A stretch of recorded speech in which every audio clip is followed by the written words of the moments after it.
Bienvenidas y bienvenidos. Qué gusto que nos acompañe a este programa especial Ser jueza en México, retos y desafíos.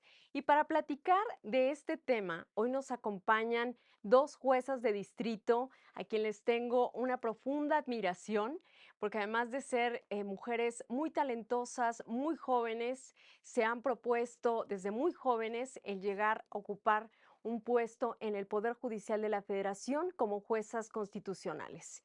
Y bueno, nos acompaña la jueza Yasmín Robles Cortés. Ella es titular del Juzgado Séptimo de Distrito de Amparo y Juicios Federales en el estado de Chiapas. Bienvenida, jueza Yasmín, qué gusto que nos acompañes. Muchas gracias, Erika. Siempre muy contenta de estar aquí y sobre todo con esta gran compañía. Y también nos acompaña la jueza Marta Magaña López. Ella es titular del Juzgado Quinto Distrito en el estado de Morelos y nos ha acompañado en otras ocasiones aquí en Justicia TV, pero siempre es un honor que nos acompañes. Muchísimas gracias. Un placer para mí para estar con ambas grandes mujeres, las dos. Si les parece bien, me gustaría que pudiéramos comenzar hablando un poco lo que significa para ustedes en esta coyuntura que somos afortunadas de poder presenciar en el Poder Judicial de la Federación, y es el hecho de que sea una mujer quien presida el Poder Judicial de la Federación, la ministra Norma Lucía Piña Hernández, que preside el Pleno de la Suprema Corte y también el Consejo de la Judicatura Federal. ¿Qué representa esto para ustedes, para ti, jueza Marta Magaña? Gracias. Pues imagina que uno de los tres poderes de nuestro país sea presidido por primera vez por una gran mujer y que llega ahí justamente en este momento donde se habla tanto de romper los techos de cristal, de fracturar esas barreras invisibles que yo siempre he dicho que son bastante visibles. Pues para mí es como ver la posibilidad o esa inspiración, que es real, que es material, que es latente, y que de ahí, pues, se derrama a todas las que vamos detrás, ¿no? Esas niñas que quizás en aquel tiempo no podían imaginarse el llegar a un puesto de esa magnitud y con ese profesionalismo y que sea representado por una mujer y además que lo represente con ese orgullo y siempre mirándonos a nosotras, ¿no? Como mujeres. Entonces, pues de verdad que para mí es un honor formar parte del Poder Judicial y sobre todo estar presidida por la ministra Norma Piña. Sin duda. Y es de destacarse que en más de 200 años de historia de la Suprema Corte de Justicia de la Nación, no había sido presidido por una mujer y es la primera vez en las que integran 5 mujeres esta herradura del Pleno de la Suprema Corte. ¿Qué te deja a ti ver esto, jueza Yasmín? Ilusión, ¿no? Mucha ilusión y además de eso, creencia de que con trabajo pueden alcanzarse las metas, ¿no? O sea, creo que también como lo dice la jueza Marta, que para estas niñas, ¿no? Que lo veían tan lejano, ahora la posibilidad, creo que en algún momento fuimos parte de esa generación de jovencitas que entraron al Poder Judicial, tal vez en aquellos momentos se permitía hacer méritos, ¿no? Entrar en ese contexto, ¿no? O en las prácticas, servicio social, y veíamos la figura de los titulares como hombres, ¿no? Y tan distantes a nuestra realidad. Y entonces, poco a poco estar construyendo esta realidad y encontrar a una figura como lo es la ministra Piña, que hace una gran labor, que trabaja con solidaridad, con liderazgo, con esa empatía hacia la institución, hacia las mujeres, obviamente, pues es un ejemplo de vida, un ejemplo institucional, un ejemplo de vida y una gran ilusión de que vamos por el camino correcto, de que estos techos de cristal se están rompiendo y que al final vienen generaciones pegando más fuerte, trabajando más fuerte por el bien de la institución y por el bien de la sociedad, ¿no?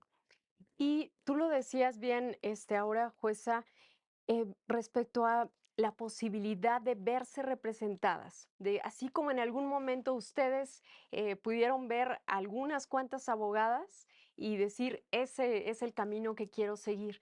Y esto me lleva a preguntarte, jueza Marta, ¿en qué momento decides que quieres ser jueza? ¿En qué momento marcas en tu vida como una meta para hacerlo realidad? Bueno, a mí me pasó algo curioso. Yo desde que decidí qué quería estudiar, yo siempre dije que quería ser jueza. No, yo no tuve como otra idea, siempre tenía muy claro lo que quería hacer. Y aquí un poquito va ese tema de, yo tenía en aquel tiempo un tío, hermano de mi mamá, que trabajaba en juzgados de distrito. Y a mí me gustaba mucho verlo llegar con expedientes, yo platicaba mucho con él y me gustaba mucho la forma en que quizás él se pronunciaba, se dirigía. Y yo decía, yo quiero ser, él era secretario en ese momento, yo decía, yo quiero ser jueza. Entonces fue algo que yo siempre tuve latente, digo, a la par, te soy sincera también, hice deporte, yo era bailarina de danza clásica, entonces esa era mi lucha entre mis dos, quizás sueños, y en algún momento pues tuve que dejar uno para seguir construyendo el otro, ¿no? Entonces así fue como en mi caso sucedió. Y en tu caso, jueza Yasmín, ¿cuál fue el referente que te hizo marcar tu carrera hacia ser jueza constitucional? Fíjate que a mí me pasó algo muy chistoso. Mi pasión original no estaba en el derecho. En mis planes estaba estudiar una ingeniería química o medicina. Por un tema de recursos, ¿no? Económicos, mis papás, nosotros somos 3 hermanas y no pudieron sufragar las carreras, ¿no? Eran muy caras, ¿no? Además, yo soy de un pueblo, de un municipio que se llama San Fernando, en Tamaulipas, y el acceso a las universidades es muy restringido. De hecho, yo salí de casa de mis papás a los 15 años para poder estudiar la preparatoria en otra ciudad. Entonces, el contexto de San Fernando es chiquito, chiquito, chiquito. Ciudad Victoria en aquel tiempo, ¿no? Bueno, es la capital, pero además tenía muy pocos edificios, por así decirlo, lujosos, ¿no? Con esta infraestructura, por ejemplo, que estamos acostumbrados en la Ciudad de México. Entonces, con esa idea de que no podía estudiar estas carreras porque mi inclinación original era más hacia físico-matemáticas, digo, bueno, en el ámbito de posibilidades de mi familia estaba estudiar, que yo estudiara derecho, ¿no? Porque ya mi otra hermana también iba a estudiar en la misma ciudad y todo este contexto. Entonces, por azares de la vida, un día en la biblioteca de la universidad me encuentro yo a una muy buena amiga de mi hermana y me dicen, están haciendo el magistrado, ella era oficial en un colegiado y me dice, el magistrado está haciendo concurso para una plaza y era plaza de chofer. Entonces dije, bueno, o sea, para mí estando en el último año de la universidad era maravilloso poder empezar a trabajar, ¿no? Entonces fui a hacerle el examen, todo, fue un examen realmente dirigido a taquimecanografía, ¿no? Pero cuando yo llegué, que me dieron la dirección, yo entré y era, te lo juro, un edificio de 2 pisos, pero todo de cristal. Y para una niña, o sea, que nunca había estado en la ciudad, y era la ciudad capital, lo que eso implicaba, ¿no? Ver un edificio así lustroso, me acuerdo de los pisos que eran mármol y las paredes de cristal, y era para mí un lujo que yo no conocía, ¿no? Por mi origen de Ciudad de San Fernando. Entonces, yo me quedé maravillada. Y cuando voy a la entrevista, entro al tribunal colegiado y entro precisamente el magistrado me iba a hacer la entrevista y el examen, entonces veo su biblioteca y yo la veo tan grande, yo me acuerdo que me sentía chiquita en ese lugar y veía tantos libros y me enamoré. Me enamoré, o sea, mi amor hacia el poder judicial, por curioso que parezca, fue así, fue amor a primera vista, porque dije, es que qué solemne, que todo el mundo hablaba muy propio, era un ambiente totalmente diferente a lo que yo conocía, y yo decía, yo quiero esto. O sea, el primer inicio no fue pensar como titulares, yo quiero formar parte de esto, ¿no? O sea, porque tenía que ser un examen y quería quedarme, ¿no? Pero realmente, eso fue la forma en la que me enamoré. Y después, poco a poco, yo estaba, te digo, inicié como chofer, pero, empecé a proyectar. Y era un circuito en donde había muchas personas jóvenes y muy competitivas. Prácticamente todos bueno, en este caso yo hacía funciones de oficial, todos los oficiales proyectaban. Entonces, eso poco a poco me generó la ilusión de ser juez. Y bueno, creo que construí y trabajé para alcanzar esa meta. Y ya no lo decías ahora, no lo compartías, jueza Yasmín, que la primera, pues, responsabilidad que tuviste en el Poder Judicial, tú llevas más de 18 años integrando el Poder Judicial, fue como chofer. y a partir de ahí, bueno, fue creciendo este interés por en algún momento llegar a proyectar y ahora pues ser jueza constitucional. Y en tu caso, jueza Marta, tú tienes más de 22 años en el Poder Judicial. ¿Te tocó iniciar en carrera judicial? Bueno, yo los 5 años, porque en aquel tiempo la carrera duraba 5 años, ahora son muy cortas. Mis 5 años de carrera estuve lo que en aquel tiempo llamaban meritorio. Entonces, yo era meritoria y salía de la escuela, corría al juzgado, luego me iba a mis clases de contemporáneo y así pasaba mi día. Terminando, mi carrera, me titulé y ahí comencé con mi primer nombramiento como oficial. Después me trasladé a la ciudad de Cancún, estuve un tiempo como actuaria, como secretaria. Me trasladé a Mérida, regresé a Cancún, después me voy a México y ahí en la Ciudad de México fue que pasé mi examen para jueza y ya mi primera inscripción fue la ciudad de Mazatlán y posteriormente pues ahora que es Cuernavaca.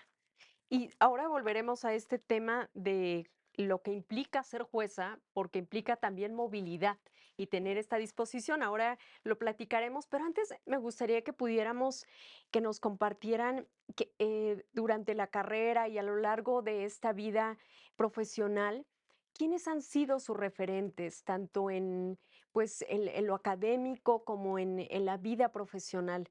En tu caso, jueza Yasmín. Yo tuve la oportunidad de estudiar la especialidad de 6 meses, que antes era, en el instituto, bueno, lo que era entonces el Instituto de la Judicatura Federal, y, una de mis maestras ahí fue la magistrada Adriana Campuzano. Tuve la oportunidad en esta parte final de la especialidad de hacer las residencias en el colegiado, en el tribunal colegiado donde ella estaba, y le proyecté a las 3 magistradas que estaban en ese momento integrando. Después me dio la oportunidad de ser secretaria y bueno, ella fue mi gran mentora.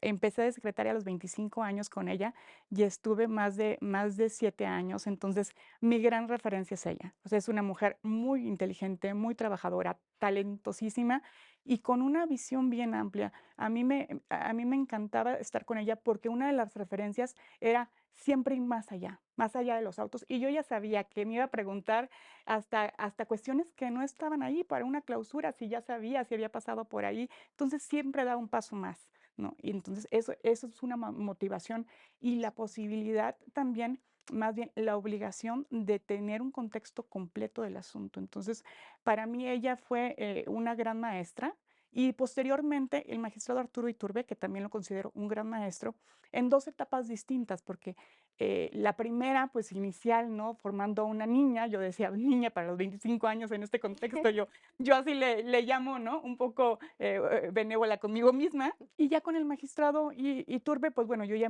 estaba formada como secretaria y la gran lección de él fue la practicidad y ser rápido, ágil y la toma de decisiones más fluida. Además, que sí, que no es necesario, sin que eso implicara que dejaras de hacer una investigación. Entonces, son formas de trabajo muy distintas, pero cuando las conjugas, pues bueno, yo creo que es una gran formación. Claro. Y en tu caso, jueza Marta, ¿quién fue Eh, referente para ti? bueno, yo no tuve titular mujer, todos mis titulares fueron varones. Y creo que mi referente fue el magistrado Armando Cruz Espinosa. Con él estuve en el Tribunal Colegiado 18 en materia administrativa.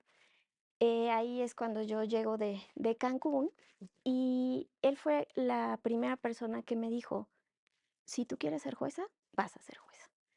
Entonces, él empezó a trabajar, conmigo, a ayudarme a estudiar, a ponerme a estudiar, a decirme cómo. Era también, una persona a la que, como dice, la jueza Yasmín, tenías que decirle hasta de qué color te raya los zapatos el quejoso. Entonces, una persona bastante acuciosa que siempre, tenía esa visión expansiva del derecho. Entonces, pues yo me enamoré de esa forma de trabajar, él era muy exigente, muy rápido, y eso hace que, pues, uno se forme y que se haga fuerte, ¿no?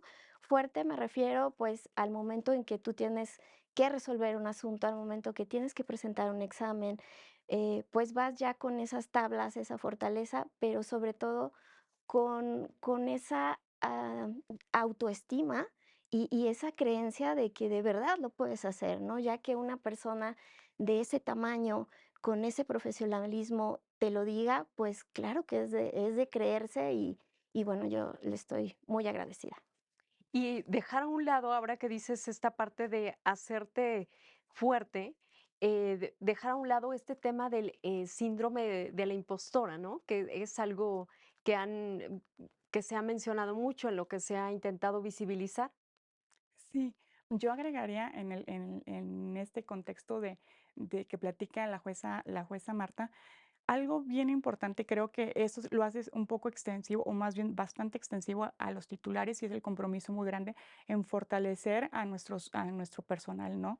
Esa confianza es fundamental. Si ellos no te dicen: "Vas bien, estás creciendo", entonces jamás lo vas a lograr, porque al final, nuestra red, ¿no? Del diario, más allá de un tema laboral, la convivencia, la creencia, la tenemos en casa y en la oficina, ¿no? En el órgano jurisdiccional que te digan: "Vas bien, esta sentencia, te quedó muy bien, y sí sabes, y eres capaz", yo creo que es fundamental, y necesitamos titulares así, que tengan ese compromiso cuando vienen los concursos, a formar grupos de estudio, a decirle: "Vamos a darte la oportunidad", porque a mí me la dieron. O sea, yo estoy muy agradecida con el magistrado, porque a mí sí me dijo: "Lo puedes lograr", así como a la jueza Marta, y además me dio los espacios para que yo estudiara, porque el contexto de la doble jornada, incluso el 3, de la triple, el tema de los cuidados, el tema,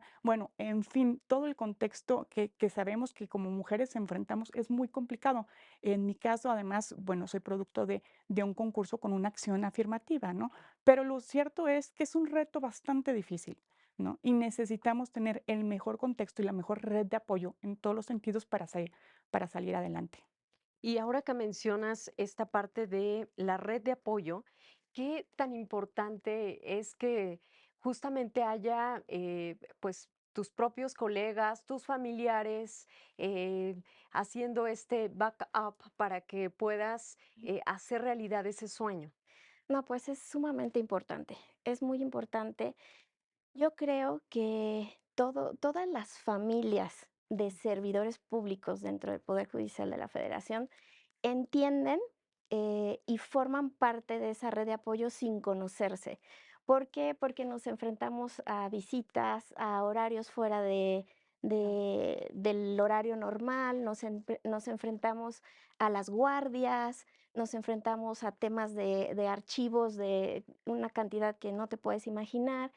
Y vamos creando o vamos en casa viendo que nuestros horarios son no tener un horario, ¿no? Y que quizás nuestras mamás ya no nos esperan, pero saben que estamos ahí, saben que vamos a llegar tarde, quizás papá va por nosotros en la madrugada, quizás alguna secretaria o secretario va haciendo entrega de todos nosotros y bueno, eso pensando desde que yo era oficial, ¿no? Entonces, creo que quizás ese tema que se ha escuchado por ahí de la familia que se forma en el Poder Judicial es referido a esto que vivimos, porque estamos muchas veces 24/7 conectados. Entonces, estamos más tiempo con los compañeros de trabajo que con nuestra propia familia. Y evidentemente lo hacemos porque tenemos que sacar, algún asunto que es urgente y que hay gente, nosotros sabemos que ese asunto no es un expediente, que es gente que está afuera esperando una respuesta y que evidentemente quiere que esta sea rápida, ¿no? Claro. En una cuestión de salud, en una cuestión de una detención. Entonces, todo ese trabajo que quizás no se ve, pero esa maquinaria que funciona desde el intendente hasta el titular, es todo un engranaje. Si uno de ellos falla, si uno de ellos no está en esos horarios extendidos, todo se atrasa. Todo se atrasa y no estamos hablando de un expediente, ¿no? Yo te puedo decir, por ejemplo, al día de hoy, pues hoy firmamos alrededor de 200 acuerdos, más unas 40 audiencias, más X cosas más que tenemos, ¿no? Ese es un día normal, pero para que esto llegue a mi mesa hay 40 personas detrás.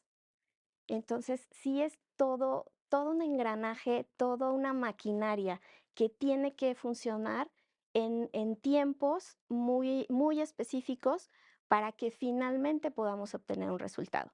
Y pues también estamos hablando de personas que se cansan, personas que tienen familia, personas que tienen sentimientos, personas que están pasando por momentos complicados y que todo eso nosotros tenemos que aprender a visibilizar para poder apoyar y cambiar a hacer movimientos para que todo esto siga funcionando y la gente de allá afuera siga recibiendo lo mismo, aunque nosotros tengamos acá que hacer algunas quizás ajustes, movimientos, porque también tenemos que protegerlos, ¿no? De cierta manera. Sin duda. Y eso es algo muy importante de visibilizar, porque a veces pareciera que en los juzgados se recibe, la carga de trabajo no es mucha. Y lo cierto es que ya lo decía en su informe del 2023 la ministra presidenta, el Poder Judicial resuelve casi 2 millones de asuntos, recibe 2 millones de asuntos al año. Estamos hablando que comparado con otros países, no hay esta carga y ahí me gustaría preguntarte, jueza Yasmín, ¿cómo lo vives tú? ¿Cómo logras este equilibrio entre pues, los asuntos que les lleguen y que además son de inmediata solución? Tú ya nos lo compartes hace un momento, que parte de tus referentes les decían, el magistrado les decía, esto tiene que ser de pronta resolución, es parte de los principios de la justicia. Sí, fíjate que, la etapa, no, los ciclos más difíciles en el juzgado, y seguramente Marta no me dejará, mentir, son las guardias altas. O sea, en el juzgado todo urge, pero en guardia alta, la aclaración, ¿no? En lo que nosotros llamamos guardia alta es para la atención de los asuntos urgentes, específicamente aquellos, regulados en el artículo 15 de la Ley de Amparo. Entonces, ahí todo urge doble, triple, ¿no? Precisamente por los valores, y la rapidez con la que se debe de actuar. Entonces, en estos casos, sobre todo, es cuando, necesitamos tener una gran comunicación. Fíjate que desde mi punto de vista, coincido también con Marta en el sentido de que es un gran engranaje, ¿no? Y necesitamos también saber qué función tenemos, pero además ejercer un liderazgo también hacia, el interior y hacia el exterior, ¿no? Desde el momento en que el primer contacto, por ejemplo, en el caso de la guardia alta, es el secretario, ¿no? Con la persona que dice, tengo un asunto de esta naturaleza, el también a ellos hacerles empáticos, hacerlos empáticos de decir, a ver, tiene esta situación, desde el momento que contestamos el teléfono en la guardia alta que estamos 24/7, ¿no? Que ellos toman esa llamada y que le dicen, sí, nos vemos, o que ya está ahí y inmediatamente, o sea, son detallitos que cuentan. ¿Por qué? Pues porque damos un servicio. Entonces, eso es importante, tener la bondad, la humildad, el amor a la camiseta, la convicción, el compromiso de trabajarlo de la manera más completa y rápida, ¿no? Por la necesidad urgente, pero además de eso, creo que también enfrentamos un tema, ¿no? Son, generalmente, pues, una plantilla de 9 secretarios en las que nosotros tenemos que compartirles nuestra visión, pero también estar abiertos a la retroalimentación, Claro. a decir: "Esto es lo que yo de primera mano considero", pero bueno, también, te hacen una propuesta, si no la compartes, abrir ese diálogo, ¿no? Porque no hay verdades absolutas. Entonces, también, creo que esto es una de las cosas muy importantes y que los secretarios además tengan esa visión de, a ver, yo encuentro en mi titular una persona que me va a complementar, no una puerta cerrada, porque entonces el crecimiento de ellos también se ve truncado. Entonces creo que ahí esta retroalimentación, como sucede en el aula, también sucede en el órgano jurisdiccional, que es muy importante llevarlo y hacerlo efectivo constantemente, porque sobre todo, por ejemplo, cuando los secretarios son muy, muy, con mucha antigüedad en el cargo o muy expertos, no cualquier titular satisface sus necesidades y eso es importante. Deben ir creciendo a la par, ya sea en capacidades, ¿no? Jurisdiccionales, como también hasta en otro tipo de capacidades como la inteligencia emocional, ¿no? Que también el órgano jurisdiccional, pues también es mucho de administración, ¿no? Administración como un ente, como un aparato, como bien lo dice Marta, como una maquinaria. Claro, y me gustaría destacar que el Poder Judicial de la Federación estuvo, pues no paró, incluso durante la pandemia.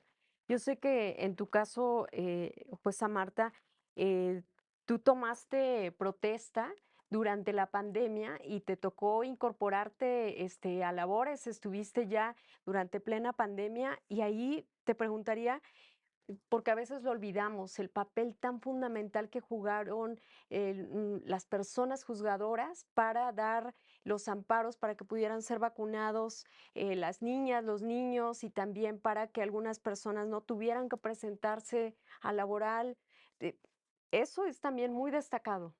Sí, justamente fui de la primera generación que tomamos protesta en pandemia. Éramos 8 personas las que tomamos protesta y de ahí yo llegué a mi juzgado y me recuerdo que en ese tiempo el acuerdo marcaba que solo podían ingresar 13 personas de las 40 que son, solo podían entrar 13. Entonces, pues yo empecé a conocerlos poco a poco porque tuve que hacer videollamadas con algunos, llamé evidentemente a los secretarios, que eran mi primer frente, y pude platicar con ellos, y fue así como comencé. Yo recuerdo que todavía, una semana antes de que a mí me cambiaran de adscripción, conocí a la última persona de mi juzgado y que incluso era la oficial que a mí me ayudaba a revisar firma. Entonces era con quien tenía curiosamente más contacto, pero era a la que no vi hasta una semana antes de que yo me fuera, y esto era porque ella era mamá.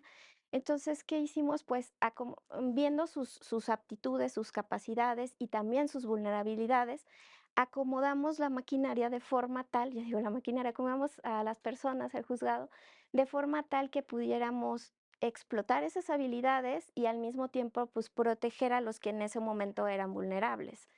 Entonces, así fue como se vio. La verdad es que mi juzgado, tuvo 3 cierres por contagios masivos. Antes de que yo llegara, un mes antes, una oficial falleció.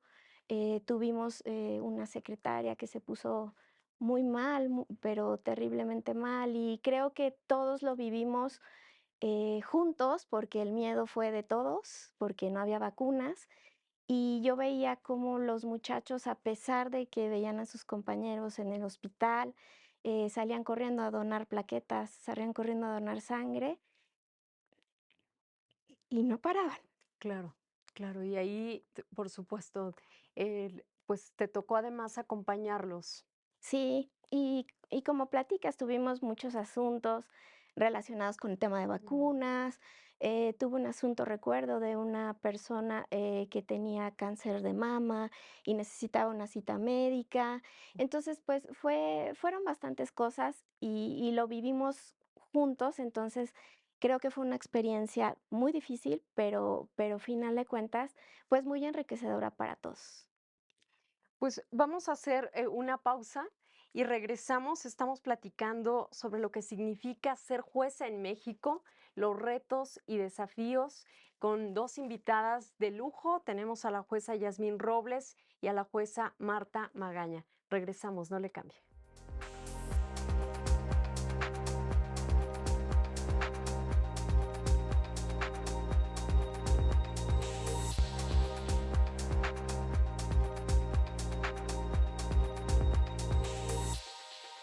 Ya estamos de vuelta a este programa especial, Ser jueza en México, retos y desafíos. Y nos acompaña la jueza Yasmín Robles y la jueza Marta Magaña. Y bueno, estamos teniendo una charla muy interesante sobre la trayectoria que han tenido, las dificultades que han enfrentado. Y la verdad es que quiero compartirles que las dos tienen un profundo compromiso con el tema de la justicia social. Las dos han, como ya lo compartían ellas, cada una con los referentes que han tenido, magistradas, magistrados, quienes les han permitido entender que la justicia no está solamente hecha de expedientes, sino que en cada expediente hay una historia y en ese sentido lo han asumido así, como que tienen que resolver, ver por la vida de las personas que está ahí. Así lo has vivido tú, Yasmín. Sí, fíjate que, para mí ha sido toda una experiencia, sobre todo este cambio de adscripción. O sea, al haber estado yo en toda mi formación como secretaria en Ciudad de México, con las particularidades que eso conlleva, y mi primera adscripción en materia laboral, ¿no?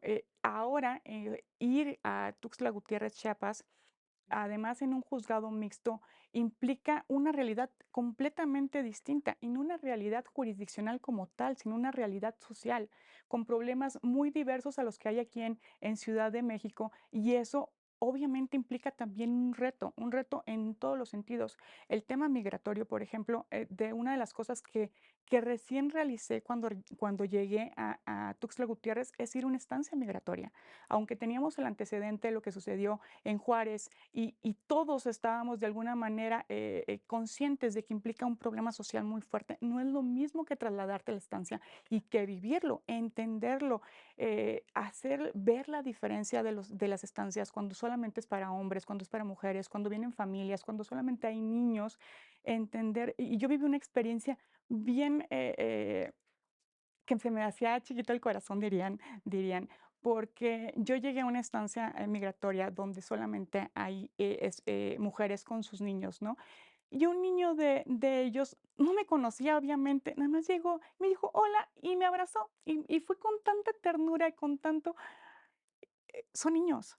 O sea, son niños y tenemos que velar por sus derechos y tenemos que hacer lo que nos toca, ¿no? En el campo, en el tema de migrantes hay mucho por hacer. Además, son personas que sufren revictimización, perdón, y enfrentan realidades muy complejas, pero no en México en este caso, desde su país de origen, el traslado, todo este sueño, además, este sueño americano que es bien complejo y cuando nosotros no estamos acostumbrados a esta realidad, lo mínimo que debemos hacer como juzgadoras es empaparnos de ese contexto. Yo creo que una de las cosas o de los principios que más debemos desarrollar como juzgadores es la empatía, ¿no? Entender, tal vez no vas a igualar la experiencia porque es Total. experiencia de vida, pero sí entender que sus necesidades, sus aspiraciones, su realidad, su historia es diferente a la tuya. ¿No? En el tema de migrantes, en el tema de indígenas, lo he vivido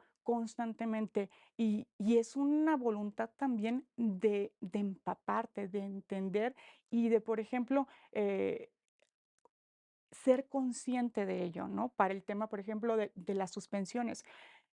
Yo te hago la referencia, yo soy, bueno, lo comenté anteriormente, soy de Tamaulipas, pero eso implica un tema muy extremo. Allá no llueve, allá no llueve. En cambio, acá, por ejemplo, en temas de indígenas hemos tenido la necesidad de tinacos. No es la captación de el agua, que no haya el agua. Existe, ¿no? Llueve afortunadamente, pero no están los tinacos para la captación.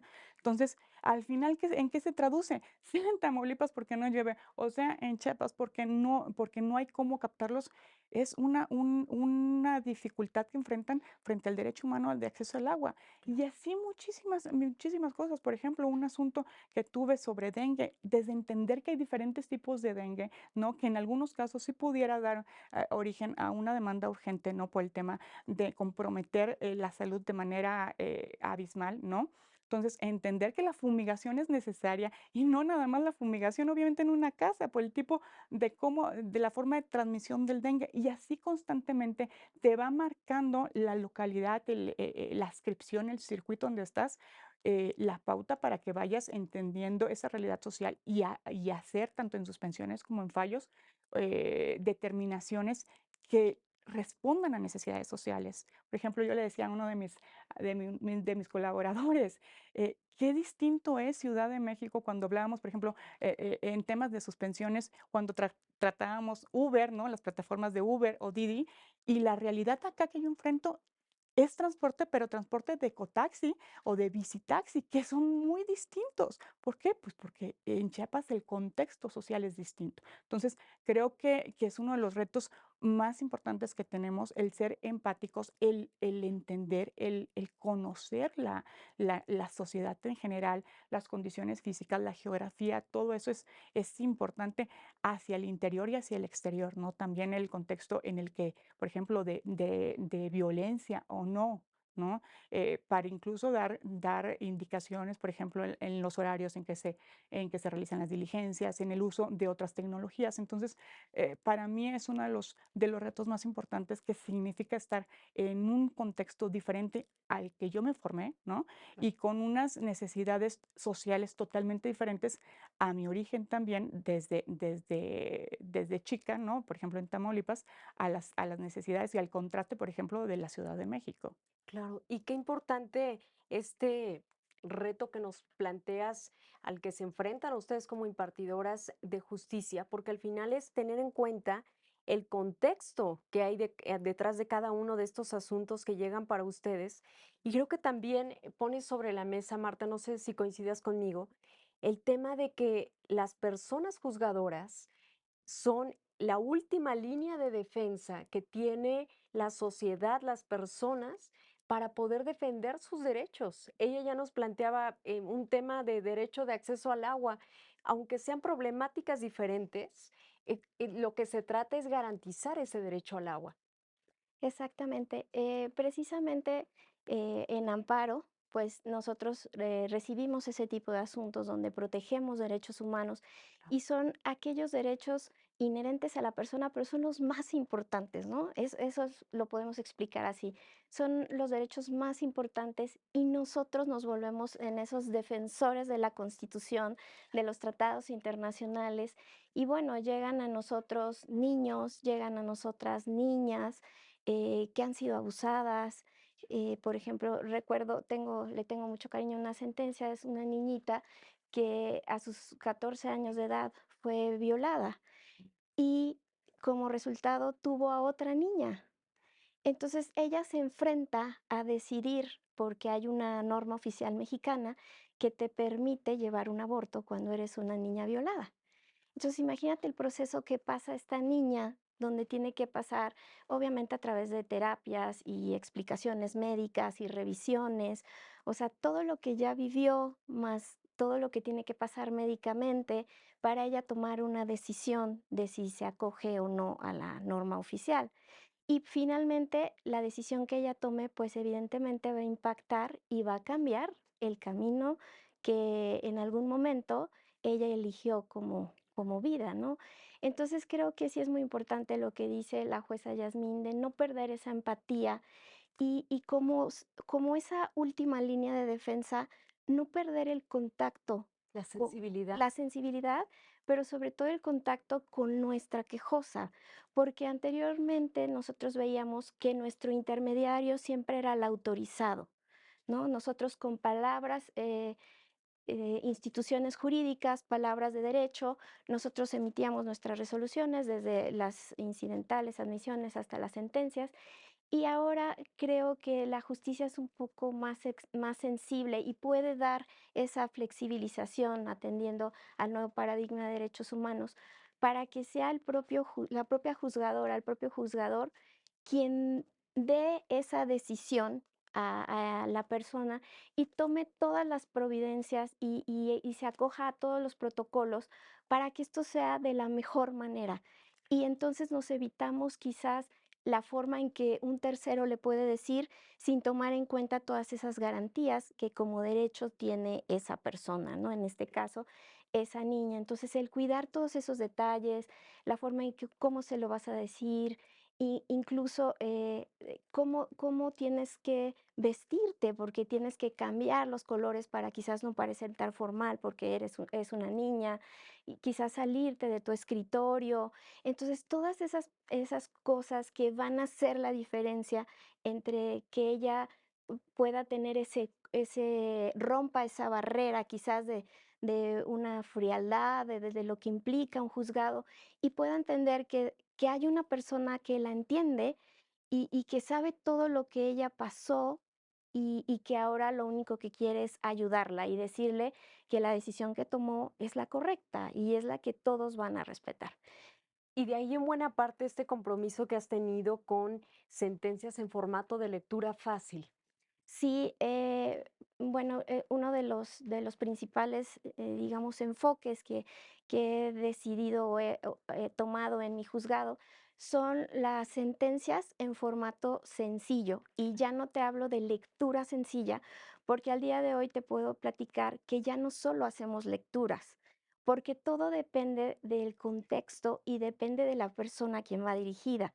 Hemos hecho códigos de audio porque la persona no sabe leer. Ujú, Hemos hecho, te platico, acabamos de tener una sentencia donde el quejoso tiene padecimiento de TDAH. ujú, Entonces, analizando su tipo de TDAH, le da en una parte del cerebro, el TDAH te toca una parte del cerebro, puede ser que tú seas una persona que se deprima, puede ser una persona que seas hiperactiva, puede ser una persona que sea muy ansiosa. Entonces, imagínate, tienes que saber dónde es, ¿no? Este niñito fue expulsado de la escuela precisamente por su hiperactividad. Entonces, la sentencia ordena que se le vuelva a inscribir en la escuela, que se haga una sensibilización para los niños, pero sobre todo una capacitación para las maestras, ¿no? Porque la Constitución tiene un derecho a la educación y ese derecho es inclusivo. Entonces, no puede haber ningún tipo de discriminación y aquí entran estos niños con estos trastornos. Entonces, si yo al niño le doy solamente un formato de lectura fácil, aunque lo hice tomando en cuenta los colores que este tipo de niños les son más llamativos, ujú. unas palabras muy cortas porque ellos también te pierden la atención en cierto tiempo, yo al explicársela tenía que entretener sus extremidades para que él me pusiera atención. Entonces, esto generó que hiciéramos una sentencia didáctica y que la hiciéramos a través de muñequitos para que él pudiera entenderla. Entonces, se hizo en la oficina y creo que fue un momento pues muy especial para él, para su hermano, que aún no teniendo este padecimiento, también estuvo ahí presente y se la leímos a ambos. Además, le entregamos su formato de lectura fácil, pero ver que sus padres estaban ahí y que veían que sí había forma, que sí hay Claro. forma de llegar a ellos, que sí él puede entender de una manera distinta y que eso no lo hace una persona diferente. Bueno, es diferente, pero no lo hace una mala persona, ¿no? Simplemente, pues es original y todos somos distintos, ¿no? Entonces creo que esa parte es de la que a mí me llena, pues quizás de inspiración para seguir construyendo esto. Claro. Y en este comunicar las sentencias, no sé si coincidas conmigo, jueza Yasmín, está el tema de la suspensión. ¿Por qué es tan importante cuando ustedes, como juezas constitucionales, dictan una sentencia, una suspensión con efectos restitutorios? Si nos puedes compartir algún un caso que pudiera ser que ejemplifique cuál es la importancia. Claro. Mira, yo estoy enamorada de la suspensión con efectos restitutorios y lo digo genuinamente. Eh, cuando ¿Qué tendemos por una suspensión con efectos para el público que nos ve? Claro, a partir de esta nueva ley, no tan nueva ya, ¿no? Da esa posibilidad. En la anterior, bueno, hago un poco la comparación, la suspensión como una medida cautelar, pues bueno, generalmente, y de ahí la palabra suspender se entendía como paralizar, ¿no? Okey. Entonces, ¿cuál era la relación que tenía con el acto reclamado? Generalmente, en esta clasificación de la naturaleza, por ejemplo, un acto omisivo, bueno, pues no, ¿qué se decía? No hay nada que detener, ¿no? Entonces, era muy, como de una fórmula de A a B es igual a C, ¿no? Y de ahí no nos movíamos. Entonces, ante actos, declarativos, actos negativos, ante actos omisivos, pues ya teníamos como la respuesta, por default, ¿no? Claro. Entonces, ¿qué pasa? Que con este cambio, ¿no?, legal en el 147, que nos permite ahora, preservar la materia del juicio de amparo, incluso restituir en ese goce, ¿no? En este goce de ese derecho de manera provisional, porque es la diferencia, la gran diferencia, una sentencia protectora, un fallo constitucional que concede el amparo es para precisamente para que se restituya en esa violación. La diferencia es en el alcance, mientras que la suspensión es provisional, esa restitución es provisional, la sentencia de amparo ya es definitiva, ¿no? Entonces, en este contexto de la suspensión con efectos restitutorios provisionales, creo que la gente, y lo voy a decir en términos muy románticos, tal vez la gente vuelve a tener fe. ¿no? Yo tuve, en diciembre pasado un asunto en que a mí me tocó mucho la sensibilidad, el corazón, ¿no? Era una persona que está diagnosticada con cáncer en una etapa ya muy avanzada y, el asunto empezó en noviembre, la cita próxima se le habían dado hasta febrero de este año, y ella ya había, tratado o ya le habían suministrado todas las quimioterapias externas, pero llega un punto que una enfermedad tan compleja, pues el dinero se acaba. Entonces ya no podía hacerle frente su familia y ella a esta enfermedad, y entonces acudió a los servicios, de donde era derechohabiente y se encontró con una gran negativa, ¿no? Entonces, esa negativa en la que no tenemos cita, no tenemos medicamento y pues bueno, quién sabe, ¿no? Además, el traslado que implicaba la Ciudad de México. Entonces, pues ahí cuando realmente el tema era una omisión, ¿no? O sea, omisión desde una cita, se le dio precisamente esta suspensión con efectos restitutorios provisionales para que le den atención. Y yo me sentí muy contenta porque logramos que en diciembre a esta persona, además de las citas obviamente citas de especialista, ¿no? Se le trasladara incluso en avión acá a la Ciudad de México para que fuera atendida en sus quimioterapias y se le dio un programa de quimioterapias de 6 meses y es una suspensión que nosotros estamos monitoreando todavía, ¿no? Pero encuentras eso.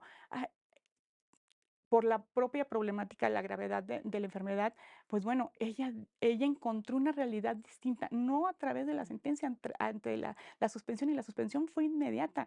En menos de 24 horas ya estaba la orden para las autoridades responsables para que le dieran la atención, para que le dieran la cita, y está en las bitácoras de la llamada por teléfono y la asistencia, y ya llevó un examen, y ya se fue a hacer el otro examen clínico, y esa evolución que esa persona tal vez, cuando su propio ánimo estaba decaído por la enfermedad, ¿no? Encontrar ese rayito de esperanza a través de la suspensión, a mí me llena de felicidad y orgullo. Yo creo que es parte de lo que trabajamos, ¿no?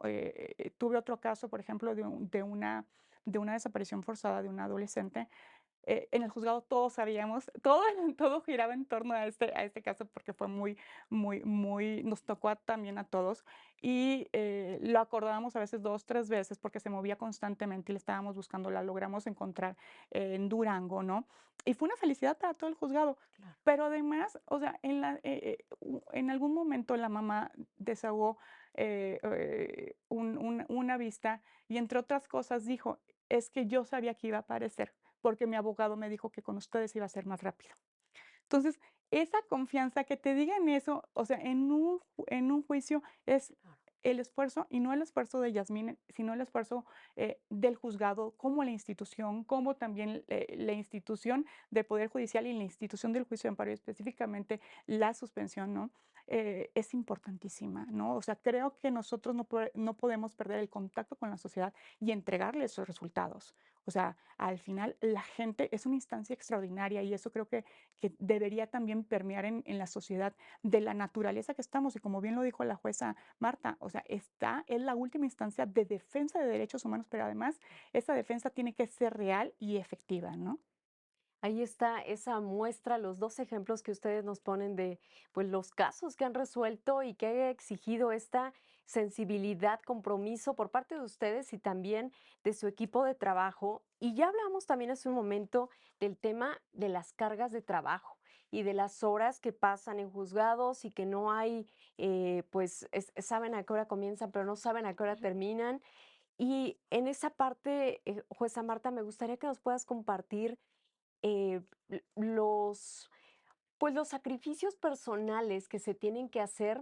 Yo sé que en tu caso fuiste primero, estuviste en el juzgado de Mazatlán, después te adscriben a Morelos. Y no solo eso, sino que también en algún momento estuviste con un sistema de protección. Sí, es correcto.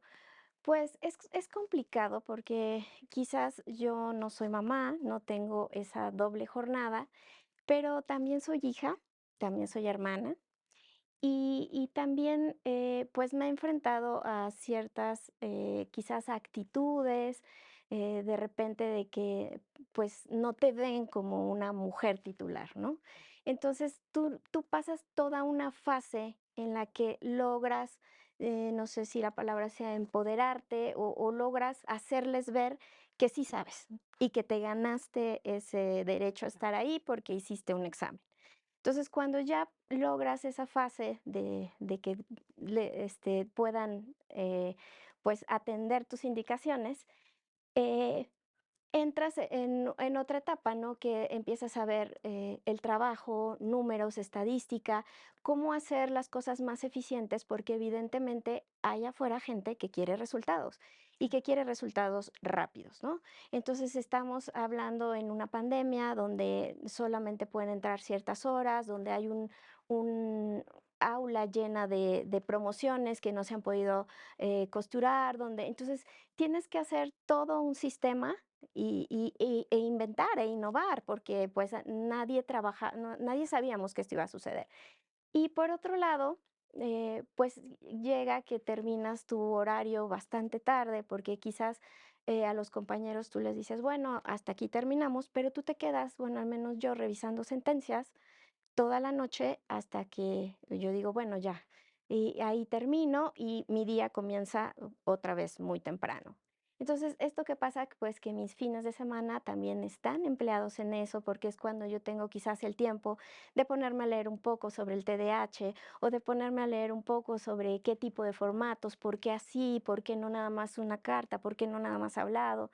Entonces, ese es mi espacio, o es mi espacio para quizás dar una conferencia, realizar algunas láminas porque voy a tener una presentación en alguna clase y bueno, a mí lo que me pasó en Mazatlán es que es un lugar que está un poco alejado y mis padres viven en Morelia, ellos se enfermaron de COVID, se pusieron muy mal, muy graves, era cuando no había vacunas y yo no pude venir a verlos. ¿Por qué? Porque el vuelo que yo tenía llegaba a las 8 de la noche, pero el siguiente salía a las 5 de la mañana. Entonces, lo más que yo pude hacer fue pasar a saludarlos por la ventana, porque evidentemente, pues, no podíamos entrar, pero, pues, sí es esa angustia, ¿no? Como lo vivimos todos, de que no podías hacer nada más y que además tenías que estar, pues, entera, íntegra para seguir trabajando, porque, pues, no podías dejar de serlo. Y en cuanto al tema de seguridad, pues, también es algo que no te esperas.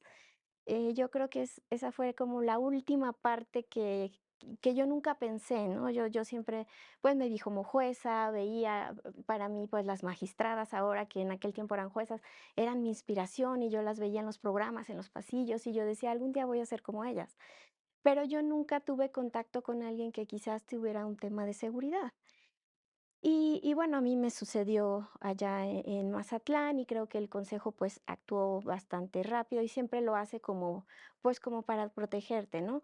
Y de repente pues tú ya tienes, te ves ahí, ¿no? O sea, como de repente dices, pues soy vulnerable.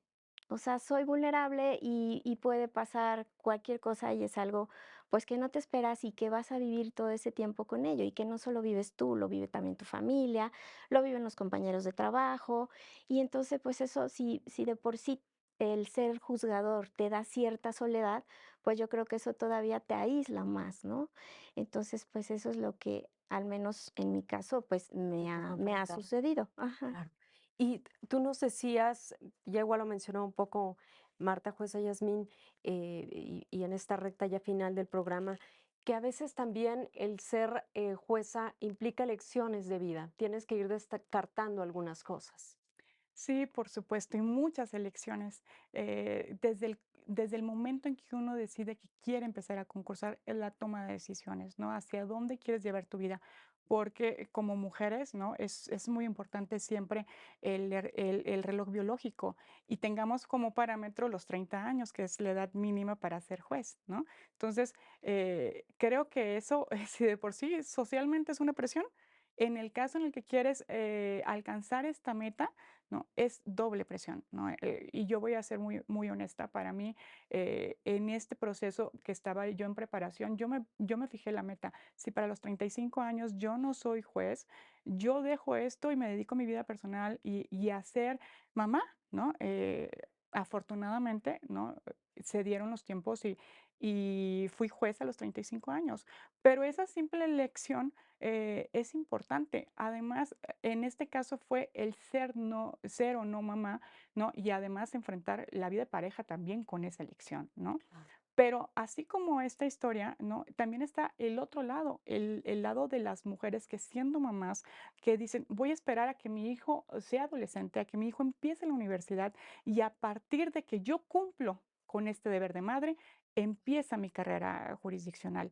U otro lado, lo que bien dice la jueza Marta, el deber de cuidado hacia nuestros padres, hacia nuestros hermanos, e incluso hacia nuestras sobrinas, ¿no? Entonces son tantos los matices que uno los enfrenta y empieza a decir qué es lo que quiero y por qué lo quiero, ¿no? Y también no te preparan en esta inteligencia emocional, en el desarrollo de capacidades.